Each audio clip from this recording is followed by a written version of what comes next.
Pagi itu, sinar matahari menembus celah tirai tipis di kamar mereka, memantulkan cahaya lembut di dinding yang mulai kusam. Dani membuka matanya pelan, tubuhnya terasa berat, namun refleks kepalanya menoleh ke sisi ranjang. Tika, istrinya, sedang duduk bersandar di sandaran kepala ranjang.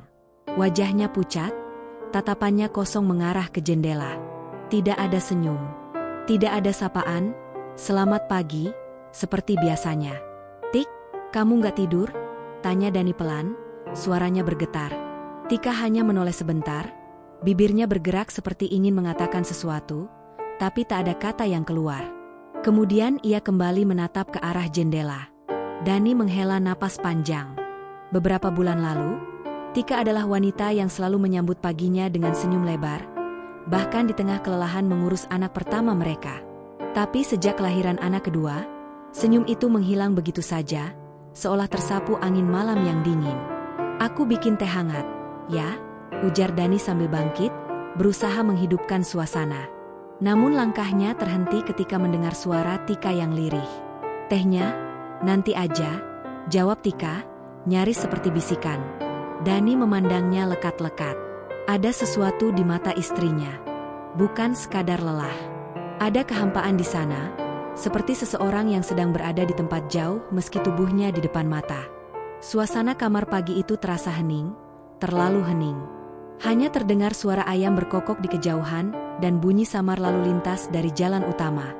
Di meja kecil dekat ranjang, termos susu bayi masih terbuka, sendoknya tergeletak, dan beberapa tetes susu mengering di permukaan. Dani menunduk, merasakan sesuatu yang dingin merayap di hatinya. "Tik, aku kangen senyum kamu," ucap Dani akhirnya, mencoba memancing respons. Tika tidak menjawab, hanya menatap keluar jendela dengan wajah tanpa ekspresi. Matanya berkedip pelan, tapi bukan kedipan seseorang yang fokus, melainkan seperti kedipan orang yang sedang memandangi sesuatu yang tak terlihat oleh orang lain. Dani mengulurkan tangan, menyentuh jemari Tika. Dingin. Terlalu dingin untuk ukuran pagi yang cerah. Ia mencoba menggenggam, berharap Tika membalas, namun genggaman itu terasa kaku. Dani menelan ludah, rasa cemas mulai merayap, dan di dalam hatinya ia tahu, pagi itu hanyalah awal dari perubahan besar yang belum ia mengerti. Dan di luar sana, langit biru mulai dipenuhi awan kelabu, seperti memberi isyarat bahwa badai akan segera datang. Hari itu hujan gerimis sejak sore. Udara lembab masuk lewat celah-celah ventilasi rumah, membuat suasana semakin dingin. Dani duduk di meja makan, memandangi piring makan malam yang sudah mendingin. Ia memanggil Tika dari kamar, tapi tidak ada jawaban. Akhirnya, ia berdiri dan melangkah menuju ruang tamu. Langkahnya terhenti di ambang pintu. Di sana, di bawah cahaya redup lampu ruang tamu, Tika duduk di kursi kayu.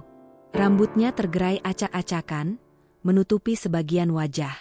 Matanya lurus menatap ke arah jendela yang gelap, seperti sedang menunggu sesuatu. "Tik, kamu ngapain di sini sendirian? Udara dingin loh." Dani mencoba berbicara, nada suaranya dibuat senormal mungkin. Namun Tika tidak langsung menjawab. Bibirnya bergerak pelan, seperti sedang menggumamkan sesuatu. Dani memperhatikan dengan saksama, mencoba menangkap kata-kata itu. "Tik, ngomong apa?" tanyanya lagi, kali ini melangkah lebih dekat. Tika menoleh perlahan. Wajahnya pucat, mata sayu, namun ada seulas senyum tipis di bibirnya. Bukan senyum hangat yang Dani kenal. Senyum itu terasa asing, dingin, membuat udara di sekitarnya seakan membeku. "Kamu dengar nggak? Mereka tadi bilang, mereka belum selesai," ucap Tika lirih, matanya berkaca-kaca. Dani mengerutkan kening. "Mereka? Siapa, Tik?" tanyanya, mencoba mencari jawaban logis. Tika hanya menggeleng pelan, lalu kembali menatap jendela. Tangannya meremas kain baju yang ia kenakan, seakan menahan sesuatu. Di luar, hujan mulai membesar, memantulkan bunyi rintik yang memukul-mukul genteng. Suasana rumah terasa menegang. Dani melangkah mendekat, lalu duduk di sebelahnya. Ia ingin menyentuh bahu Tika, namun wanita itu bergeser menjauh tanpa menatapnya. Gerakan kecil itu menusuk hati Dani. "Kalau ada yang kamu pikirin, cerita ke aku. Jangan diam kayak gini, aku khawatir," ucap Dani dengan nada memohon. Tika menarik napas panjang, lalu berkata pelan, nanti kamu juga lihat, mereka nggak akan pergi. Dani membeku di tempat. Kata-kata itu mengendap di pikirannya, menimbulkan perasaan yang tak bisa ia jelaskan. Sebuah rasa takut yang perlahan merayap, tapi belum tahu bentuknya. Dan di luar, angin malam mulai berdesir lebih kencang, seperti membawa bisikan yang menunggu untuk masuk. Keesokan harinya, Dani memutuskan membawa Tika ke rumah sakit. Sejak pagi, ia sudah menyiapkan perlengkapan bayi, memandikan Arga, dan menaruh baju hangat di tas untuk Tika. Saat Dani mengajaknya berangkat, Tika hanya duduk di tepi ranjang, menatap lantai, tanpa bertanya akan pergi kemana. Di perjalanan, hujan gerimis membasahi kaca mobil. Wiper bekerja pelan, menggeser butiran air yang terus jatuh. Dani melirik Tika sesekali. Istrinya duduk diam, tangannya terlipat di pangkuan, wajahnya tanpa ekspresi, mata menerawang jauh. Tik, nanti kalau ketemu dokternya, cerita apa yang kamu rasain, ya? Ucap Dani, mencoba memberi semangat. Tika menoleh sebentar, lalu berkata datar, kalau aku cerita, mereka nggak suka. Dani menahan napas. Ia ingin bertanya lebih lanjut, tapi khawatir jawaban yang akan keluar justru membuat hatinya makin berat. Sesampainya di ruang praktek, dokter perempuan parubaya menyambut mereka dengan ramah. Dani menceritakan semua keluhan. Tika sering melamun, mengurung diri, kadang bicara sendiri, dan tampak menghindari interaksi dengan anak-anak. Dokter mendengarkan sambil mencatat, lalu mengajak Tika berbicara empat mata. Dani menunggu di luar. Suara hujan terdengar jelas di atap rumah sakit. Sesekali ia melihat perawat berlalu lalang, membawa berkas dan memanggil nama pasien lain. Waktu terasa lambat. Beberapa menit kemudian, dokter memanggilnya masuk kembali. Secara fisik, istri Anda sehat. Tidak ada tanda-tanda penyakit serius, ujar dokter sambil menutup buku catatannya. Dani mengangguk pelan, tapi hatinya tak tenang. Kalau secara mental, Dok, gejalanya mirip depresi pasca persalinan. Saya akan resepkan obat penenang ringan dan vitamin. Pastikan dia cukup tidur, banyak dukungan, dan suasana rumah tenang, jelas dokter. Dani memandang Tika. Istrinya hanya duduk memeluk tas di pangkuan, tatapannya kosong ke lantai. Seolah percakapan ini tidak ada hubungannya dengan dirinya. Saat mereka keluar dari ruang dokter, Dani mencoba tersenyum. Lihat, Tik, kata dokter kamu sehat. Nanti kita ikuti sarannya, ya? Tika menoleh perlahan. Senyum tipis muncul, tapi kali ini disertai bisikan nyaris tak terdengar. Kata mereka, kamu nggak ngerti. Dani terdiam. Kata-kata itu menusuk telinganya, membuat udara di koridor rumah sakit terasa dingin. Ia menatap istrinya, ingin bertanya siapa yang dimaksud mereka.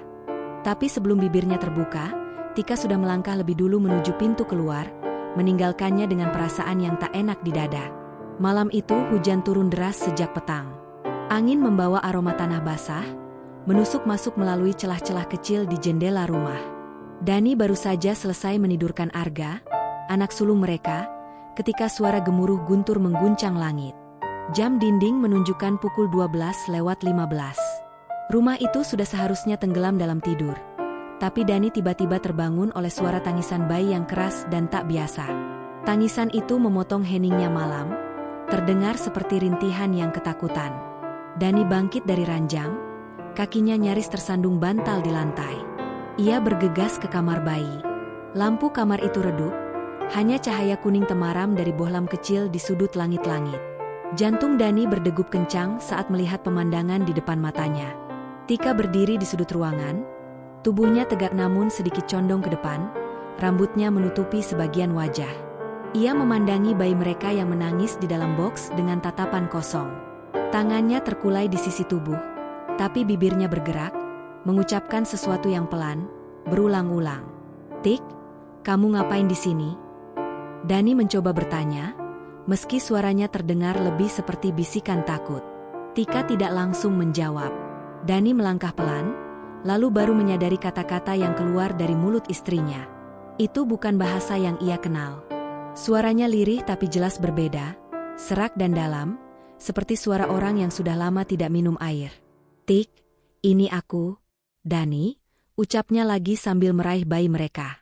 Tangisan bayi makin menjadi-jadi begitu berada di pelukan ayahnya, seolah tahu bahwa sesuatu di ruangan itu tidak wajar. Tika menoleh perlahan. Tatapan matanya membuat darah Dani seperti berhenti mengalir. Mata itu bukan mata Tika. Pandangannya tajam, menusuk, dan tidak berkedip. "Kamu nggak seharusnya di sini," kata Tika, atau entah siapa, dengan nada datar tapi dingin. Dani mundur selangkah, memeluk bayi lebih erat. "Tika, ini rumah kita. Kamu kenapa? Sadar, Tik." Tika tersenyum tipis, tapi bukan senyum bahagia. Senyum itu membuat tengkuk Dani merinding. Ia melangkah melewati Dani dengan gerakan lambat, lalu berhenti di ambang pintu. "Aku nggak bisa pergi. Mereka belum izinin." Hujan di luar semakin kencang, memukul-mukul genteng seperti ratusan jari yang mengetuk bersamaan. Dani menatap punggung istrinya yang berjalan menuju ruang tamu tanpa menoleh lagi. Suara langkahnya terdengar berat, menyeret seperti kaki yang basah. Di dalam kamar bayi, Dani berdiri mematung sambil menggendong anaknya yang mulai terlelap kembali. Tapi pikirannya tak tenang. Kata-kata itu, suara itu, tatapan itu, semuanya bukan milik Tika yang ia kenal. Dan untuk pertama kalinya, Dani mulai merasa bahwa apa yang menguasai istrinya mungkin bukan sekadar penyakit atau depresi. Sesuatu yang lain sedang tinggal di rumah ini. Sejak malam hujan itu, Dani tak bisa tidur nyenyak. Setiap kali memejamkan mata, bayangan tatapan mata Tika yang kosong namun tajam itu kembali menghantui. Ia mulai menyadari, saran dokter saja tidak cukup. Ada sesuatu yang jauh lebih gelap yang sedang mengikat istrinya. Pagi itu, Dani duduk di teras rumah, memandangi jalan kampung yang masih becek bekas hujan semalam. Ia menghubungi seorang teman lama, Raffi, yang pernah bercerita tentang ustaz di daerah sebelah yang sering membantu orang dengan gangguan aneh. "Raf, aku minta tolong, ini soal Tika. Keadaannya makin gak wajar," kata Dani dengan suara lelah. Dari seberang, Raffi terdengar ragu. "Kalau memang kamu yakin ini bukan cuma sakit biasa, aku bisa hubungi Ustaz Hamid. Tapi, Dan, siapin mental. Kadang yang keluar itu bukan hal yang enak dilihat." Dani mengangguk meski tak terlihat. "Asal Tika bisa kembali kayak dulu, aku siap." Sore itu, Ustaz Hamid datang. Pria berusia sekitar 50-an itu mengenakan peci hitam dan baju koko putih sederhana. Tatapannya teduh, tapi tajam seolah bisa menembus isi hati. Begitu masuk, ia langsung melihat ke arah Tika yang duduk di sofa, memeluk bantal. "Assalamualaikum, Bu," sapa Ustaz dengan nada lembut. Tika hanya mengangkat wajah sebentar, lalu tersenyum tipis. "Waalaikumsalam, tapi saya nggak kenal kamu," jawabnya datar. Ustaz Hamid menoleh ke Dani. "Boleh saya duduk dekat istri?" "Silakan, Ustaz." Ustaz Hamid mulai membaca ayat-ayat ruqyah dengan suara pelan namun tegas. Awalnya, Tika hanya memejamkan mata. Tapi tak lama kemudian, tubuhnya mulai gelisah. Jemarinya mencengkeram bantal kuat-kuat, napasnya memburu. "Berhenti," bisik Tika, tapi suaranya terdengar serak dan berat. Ustaz melanjutkan bacaannya, dan tiba-tiba Tika berteriak. "Kamu nggak punya hak. Dia milik kami." Dani terkejut, darahnya berdesir. "Tik, sadar. Ini aku, Dani."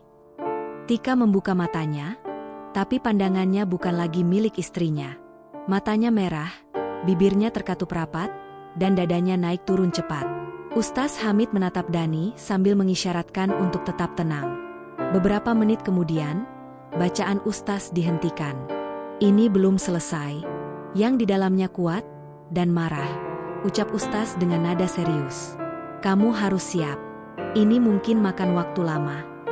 Sejak hari itu, Dani mulai mengatur hidupnya dengan pola baru. Ia bekerja di siang hari, lalu pulang untuk menjaga anak-anak dan mengawasi Tika.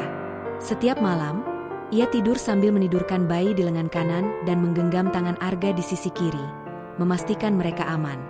Ia tidak tahu sampai kapan bisa bertahan, tapi satu hal pasti, ia tidak akan membiarkan keluarganya diambil oleh sesuatu yang tak terlihat. Namun di balik semua usaha itu, ada bisikan halus di telinga Dani setiap malam, Bisikan yang suaranya mirip Tika, tapi dengan nada yang membuat bulu kuduknya berdiri. 8 bulan terakhir terasa seperti 8 tahun bagi Dani. Setiap hari, ia bangun sebelum subuh. Bukan untuk menunaikan sholat dengan tenang, tapi karena tangisan bayi atau suara langkah kaki Tika yang berkeliling rumah tanpa arah. Mata Dani selalu berat, kantong matanya menghitam, kulitnya mulai pucat. Berat badannya turun drastis. Pagi-pagi sekali, ia harus menyiapkan sarapan untuk Arga, memandikan bayi, lalu memastikan Tika tidak melakukan hal-hal yang membahayakan dirinya atau anak-anak. Kadang, ketika ia sedang mengaduk bubur bayi di dapur, ia mendengar suara kursi diseret di ruang tamu. Saat ia keluar, Tika akan berdiri di sana sambil tersenyum kecil, seakan sedang menyembunyikan sesuatu. "Ngapain kamu, Tik?" tanya Dani suatu pagi dengan nada hati-hati. "Main sama mereka," jawab Tika singkat, lalu melangkah pergi sebelum Dani sempat bertanya siapa yang dimaksud. Di kantor, Dani hampir tidak bisa fokus. Rekan-rekannya mulai bertanya-tanya kenapa ia terlihat seperti orang yang tidak pernah tidur. Beberapa kali atasannya memanggilnya untuk menegur performanya yang menurun. Tapi Dani tidak bisa menceritakan alasan sebenarnya. Bagaimana ia harus menjelaskan bahwa di rumahnya, istrinya yang dulu ceria kini berubah menjadi sosok asing yang sering berbicara pada sesuatu yang tak terlihat? Tabungan mereka terus menipis. Biaya untuk pengobatan medis, membeli obat penenang, dan panggilan ustaz setiap minggu menguras semua yang mereka punya. Dani mulai menjual barang-barang di rumah, televisi, sepeda motor tua, bahkan cincin kawin cadangan yang dulu mereka beli bersama. Kadang di malam hari, saat semuanya tertidur, Dani masuk ke kamar mandi dan duduk di lantai dingin. Ia memeluk lutut, menunduk, lalu menangis dalam diam. Air mata jatuh tanpa suara, karena ia tidak ingin anak-anak atau Tika mendengarnya. Pernah suatu malam, Tika berdiri di ambang pintu kamar mandi saat Dani sedang menangis. Wajahnya datar, tapi matanya seolah mengamati dengan rasa penasaran. "Kenapa kamu nangis?" Mereka bilang, "Kamu kuat," ucap Tika dengan nada yang entah menyenangkan atau menakutkan. Dani tertegun, lalu buru-buru menghapus air matanya. "Aku kuat karena kamu dan anak-anak," jawabnya, meski hatinya sendiri meragukan kata-kata itu. Setiap kali ia merasa ingin menyerah, Dani akan memandang wajah Arga dan bayi kecil mereka yang tertidur pulas. Itu menjadi alasan untuk bertahan 1 hari lagi. Tapi di sudut pikirannya, ada ketakutan yang tak mau hilang, bahwa mungkin suatu hari nanti, ia akan bangun dan kehilangan Tika sepenuhnya, tanpa bisa mendapatkannya kembali. Dan malam itu, saat Dani menutup mata, ia mendengar pintu kamar terbuka perlahan, diikuti langkah kaki yang berhenti tepat di samping ranjangnya. Malam itu, hujan tidak turun. Udara terasa pengap, seolah rumah menahan napas. Dani sedang duduk di lantai ruang tamu, memijat pelipisnya yang berdenyut, ketika ia mendengar suara langkah kecil mendekat. Arga, anak sulungnya yang baru berusia 5 tahun, muncul dari balik pintu kamar sambil mengucek mata. "Kenapa belum tidur, Nak?" tanya Dani pelan, khawatir membangunkan bayi yang baru saja terlelap di kamar. Arga tidak langsung menjawab. Bocah itu berjalan pelan ke arah meja di sudut ruangan, mengambil sebuah mushaf kecil yang sudah lusuh di sampulnya. Lalu ia berbalik dan menyerahkan buku itu ke ayahnya. "Ayah, baca ini buat ibu," ucapnya polos. Dani tertegun. "Buat ibu? Kok tiba-tiba?" Arga duduk bersila di hadapan ayahnya, memegang ujung baju Dani. "Tadi ibu nangis sendiri di kamar, tapi matanya nggak kayak biasanya. Aku panggil, ibu nggak jawab. Terus, aku dengar suara di kepalaku bilang, 'Bacakan ayat, Nak.'" Dani merasa dadanya menghangat sekaligus dingin. Ia menatap mushaf di tangannya. Sampulnya sedikit robek di ujung, kertasnya kekuningan, tapi ayat-ayat di dalamnya tetap jelas. Mushaf ini adalah hadiah pernikahan mereka, dulu Tika yang paling sering membacanya. "Arga, kamu berani ikut ayah ke kamar ibu?" Anak itu mengangguk mantap. Mereka berjalan pelan ke kamar. Lampu di dalam hanya menyala redup, menciptakan bayangan panjang di dinding. Tika terbaring di ranjang, wajahnya pucat, matanya tertutup. Tapi yang membuat Dani merinding adalah jemari Tika yang bergerak pelan, seperti mengetuk-ngetuk udara mengikuti irama yang tidak terdengar. Dani duduk di tepi ranjang. "Tik, Ini aku, ucapnya pelan. Tidak ada respons. Arga memegang lengan ibunya yang dingin. Bu, dengerin ya, ayah mau baca. Dani menarik napas panjang. Suaranya sedikit bergetar saat memulai bacaan surah Ar-Rahman. Setiap ayat ia lafalkan perlahan, dengan nada penuh harap. Udara di kamar terasa berat, tapi setiap kalimat yang keluar membuatnya merasa lebih teguh. Saat sampai di ayat tentang rahmat Allah, bahu Tika mulai bergetar. Kelopak matanya terbuka perlahan, memperlihatkan mata yang berkaca-kaca. Air mata mengalir di pipinya. Bibirnya bergetar, lalu keluar suara parau, "Mas, aku takut." Dani langsung menaruh mushaf di samping bantal, memeluk istrinya erat. "Sudah, aku di sini, nggak akan kemana-mana.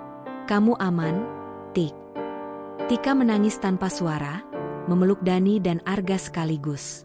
Tapi di balik momen itu, Dani merasakan sesuatu yang lain. Di sudut kamar, hawa dingin tiba-tiba menyeruak, seperti ada yang tak rela dengan apa yang baru saja terjadi. Malam itu berubah menjadi medan yang sunyi namun penuh tekanan. Dani masih memeluk Tika, mencoba menenangkan getaran tubuh istrinya yang belum juga berhenti. Arga duduk di sisi ranjang, memegang tangan ibunya erat-erat, seolah takut jika tangan itu terlepas ia akan kehilangan selamanya. Napas pelan, "Tik, ikut aku," bisik Dani sambil menatap mata istrinya. Tapi pandangan Tika masih sesekali kosong, seperti ada tirai tipis yang menghalangi tatapannya. Aku kayak dipegang." "Mas?" Suara Tika nyaris tak terdengar, bergetar seperti bisikan yang hendak pecah menjadi tangis. Dani menoleh ke arah pintu kamar. Ia memanggil ibu mertuanya yang sudah sejak tadi duduk di ruang tengah. "Bu, tolong masuk sebentar."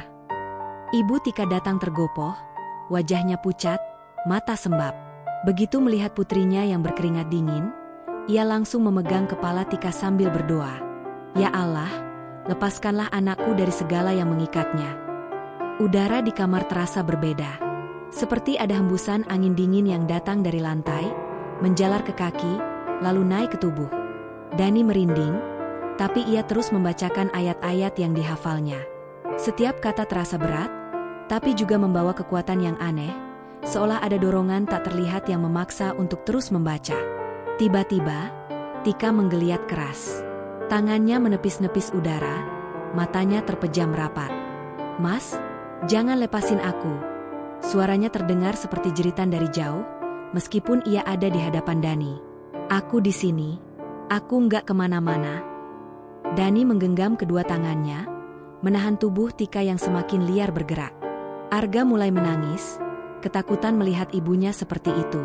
"Ayah, ibu kenapa? Jangan biarin ibu pergi." Dani menelan ludah, mencoba tegar di depan anaknya. "Tenang, Nak, ibu lagi berjuang." Ibu Tika menunduk dekat ke telinga putrinya, membisikkan doa demi doa. Suaranya rendah, tapi getarannya membuat kamar seakan dipenuhi gema yang tak berasal dari satu orang saja. Dani bisa merasakan atmosfer berubah. Dingin perlahan memudar, berganti dengan kehangatan yang samar, seperti sinar mentari yang mencoba masuk lewat jendela di pagi hari. Lalu, perlahan, tubuh Tika mulai tenang. Napasnya teratur. Matanya membuka, kali ini tatapannya benar-benar menatap Dani. Ada air mata yang jatuh, dan di sela tangisnya ia berkata pelan, "Mas, aku capek."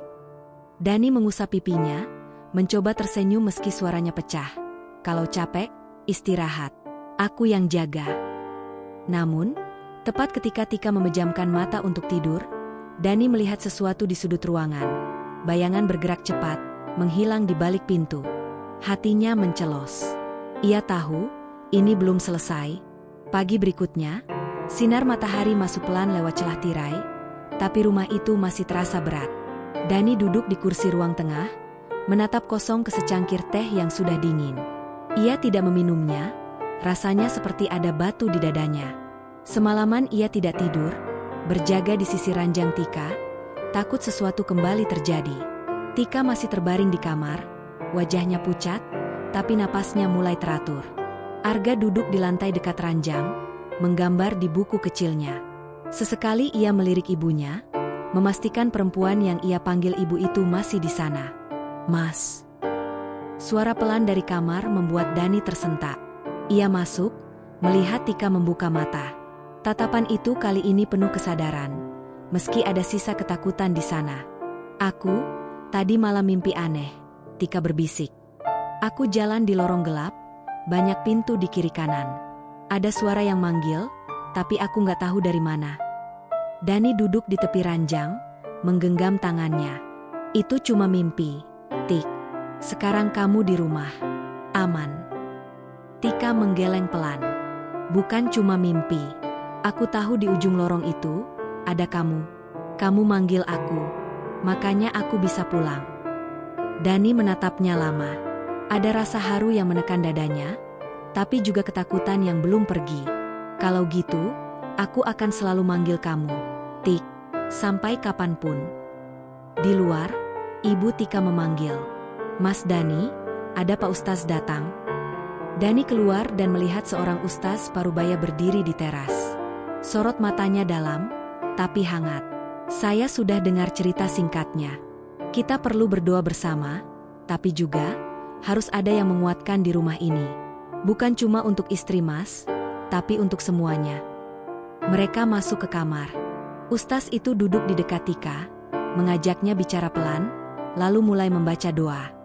Suaranya mengalun, memecah kesunyian, mengisi setiap sudut ruangan. Dani memejamkan mata, mengikuti setiap ayat, merasakan beban yang sedikit demi sedikit terangkat. Tika, yang awalnya tegang, mulai menghela napas panjang. Air matanya mengalir tanpa suara. Arga merapat ke sisi ibunya, memeluknya erat.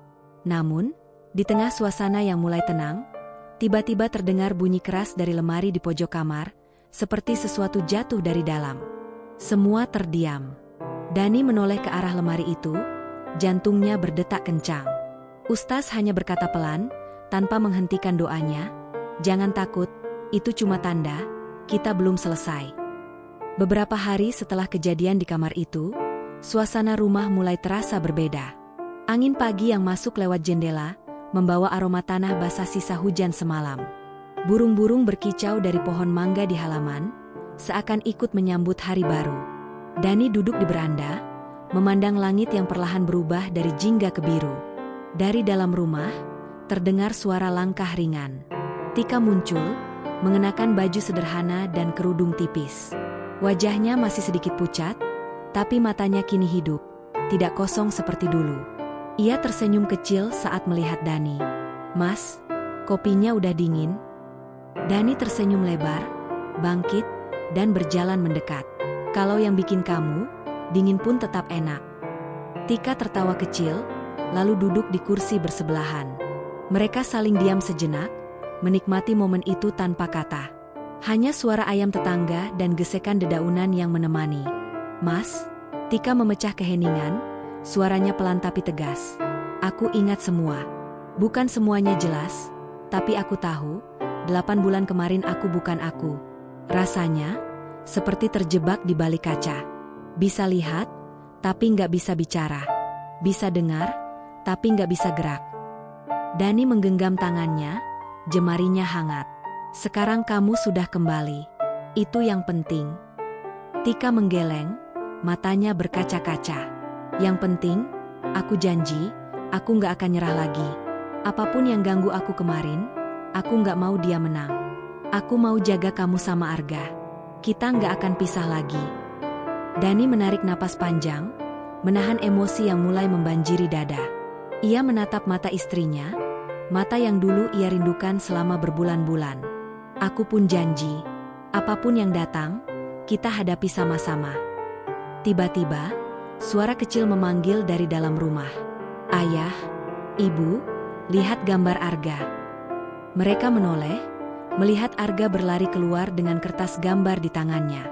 Di atas kertas itu, ada 3 sosok tersenyum. Ayah, ibu, dan anak, dengan matahari besar di atas kepala. Tika memeluk Arga, mencium keningnya. Dani merangkul keduanya, merasakan hangat yang selama ini hilang.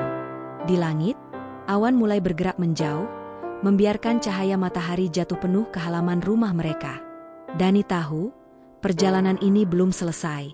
Tapi untuk pertama kalinya dalam 8 bulan, ia percaya mereka akan baik-baik saja.